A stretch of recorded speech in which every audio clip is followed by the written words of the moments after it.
Hey, Internet friends. This is Danielle Pierce, the creator of Property Preservation Mastery and founder of Real Estate Profit Lab. Just giving my name and introduction again in case you guys have been living under a rock. I kid, I kid. I want anybody talking mess in the comments. I'm just joking.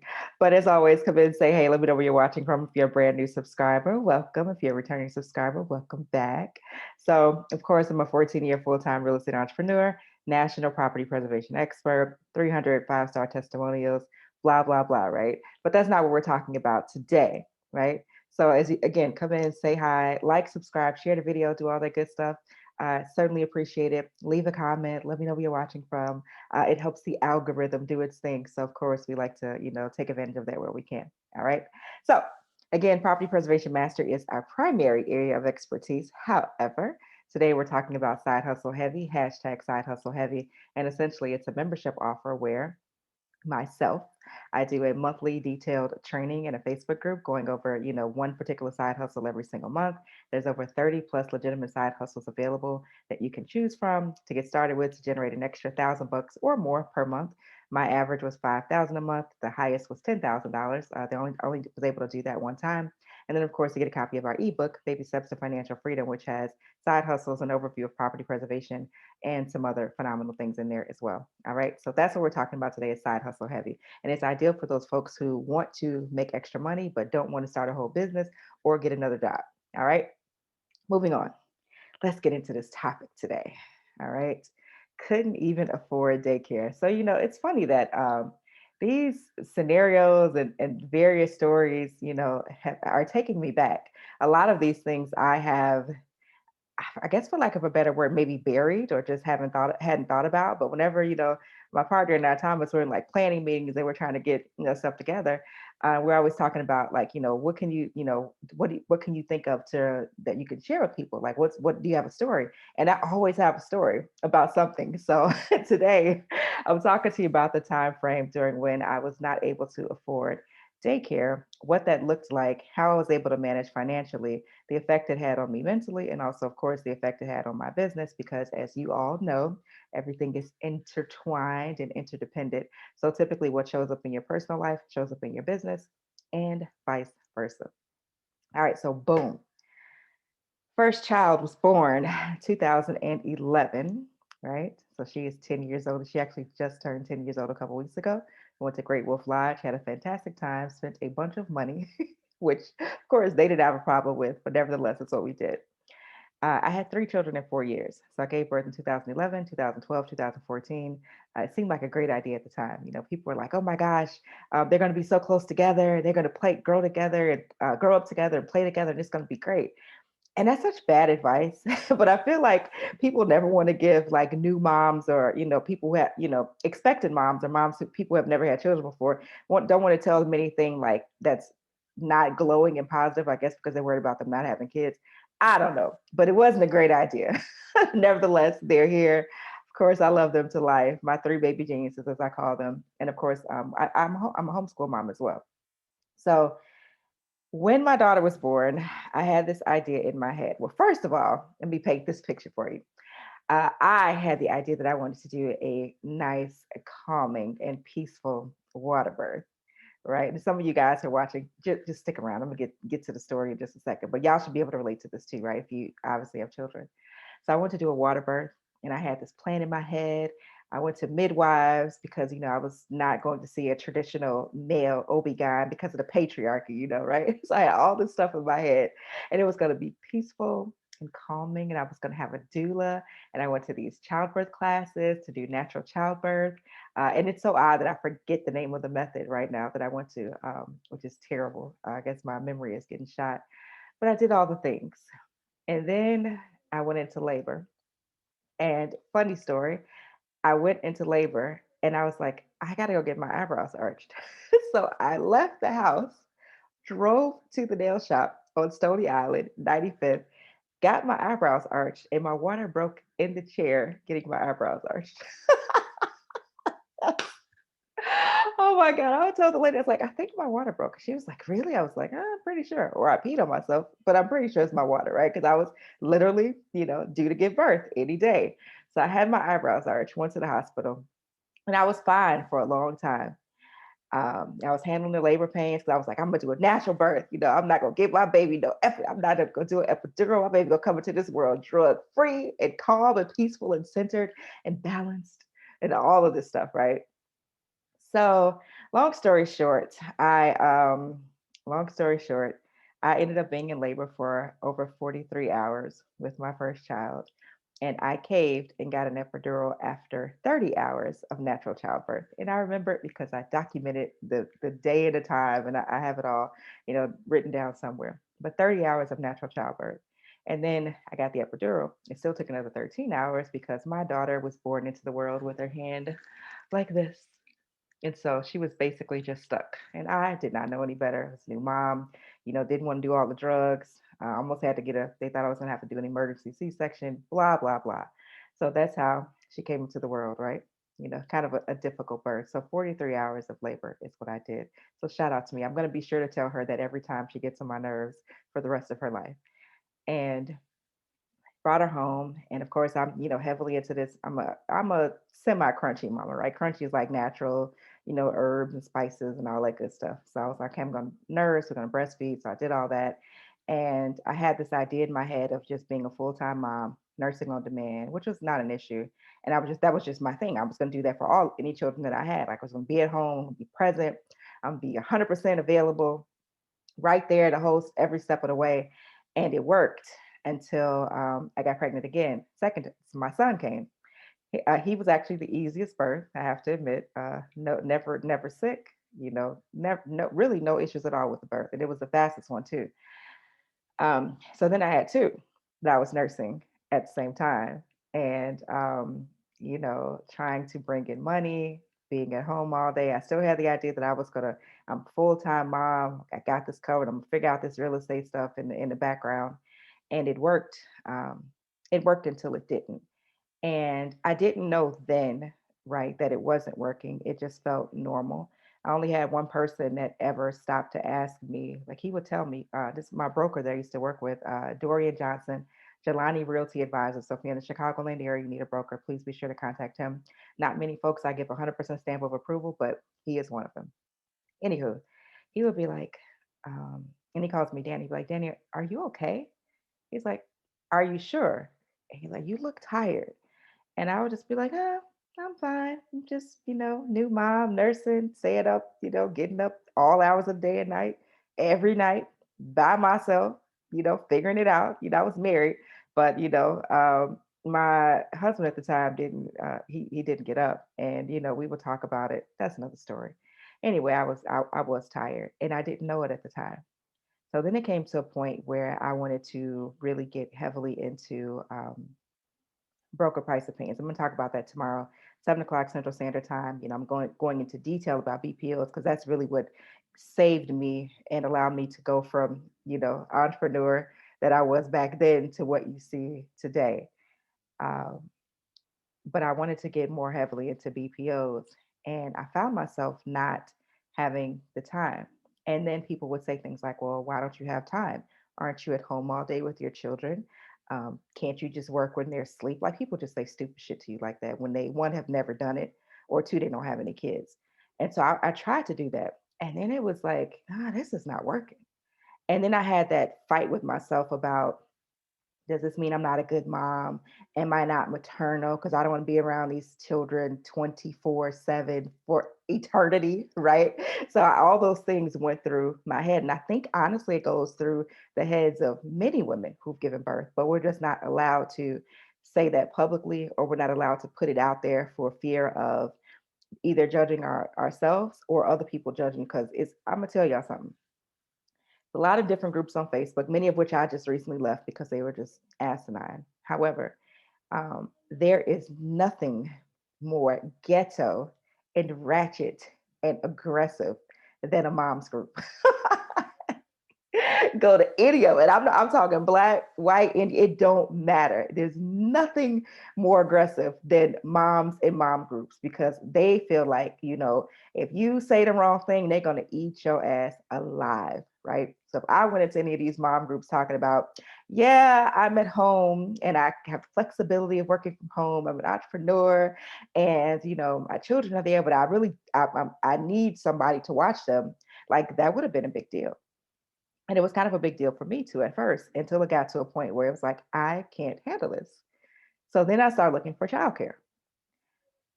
I remember calling around to different places, um, called around to places in Beverly, called around to places in Morgan Park, called around places on the South Side. And it was at least $800 a month for one child.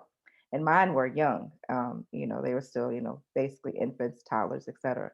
So at least 800 a month for one child. But I would say the average was probably like right around $1,000 a month. And I was like, well, damn, that's not going to work. Can't afford $1,000 per month. Mind you, this is 2011, 2012. I still hadn't started my preservation business. I didn't start that till 2013. I hadn't, 2012 was kind of where I started to make some money. Um, but I hadn't gotten to that point yet. And so I just didn't have it. Like I can't afford $1,000 for one child to go to daycare with people that I don't know, I don't trust. They could be child molesters, they could be rapists, they could be on the list for people who previously sexually assaulted children. I just struggle with that, and I think many moms struggle with that.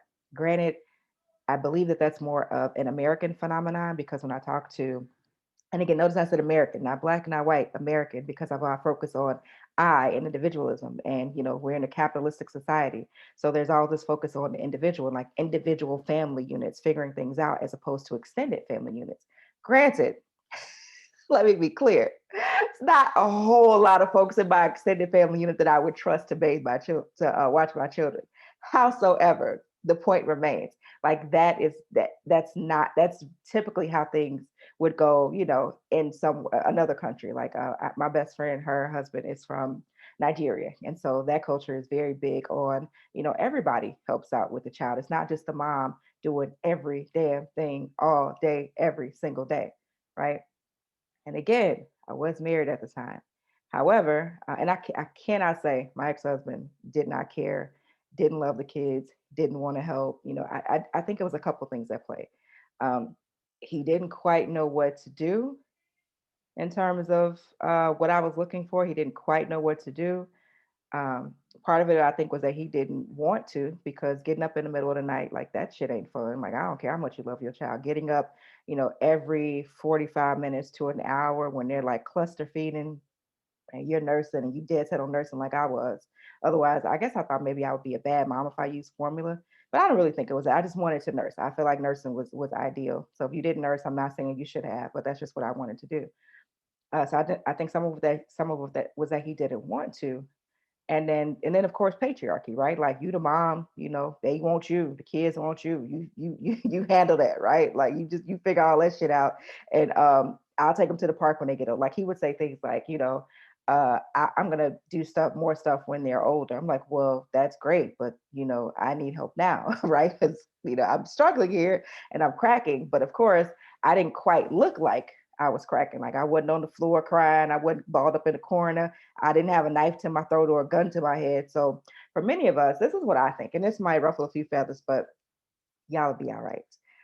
I think that many folks in our community, and now I am specifically talking about Black folks, have no idea what postpartum depression looks like, feels like, couldn't identify it if it slapped you in the face.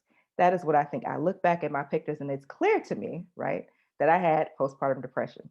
And PPD obviously doesn't mean you hate your kids or you hate your life. Just means that you are, dealing with the transition of giving birth and creating life and nursing, which literally drains you, right? For any of you who've nursed, like the women who are watching, literally drains you to the so much to the point where you lose all the weight you gained during pregnancy within the first few weeks after nursing, right? That was an unexpected side of bonus. Um, I think that I think that many of us just don't know what postpartum depression looks like, and it is frightening because I definitely had it.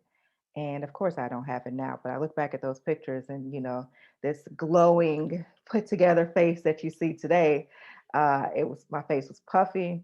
I looked tired. I looked exhausted. I looked a little bit down in many of the photos. And it's like nobody could see that shit. Nobody could see it. And again, I'm not blaming anyone from that time frame. I'm not saying that, it's anybody's fault in particular because I didn't even recognize it. Like I was too busy just being strong and handling everything. And I'm going to take care of these kids and try to figure out a way to make money and, keep working these side hustles. I'm going to do that. And so I took a lot of that on myself. But I will say that nobody stopped me from doing it. Nobody said, maybe you should probably go sit your ass down. You should probably just worry about, let's focus on just nursing the children throughout the day, right? And throughout the night, and not, trying to do so many other things because it was exhausting. Um, it was exhausting. I remember that very, very well.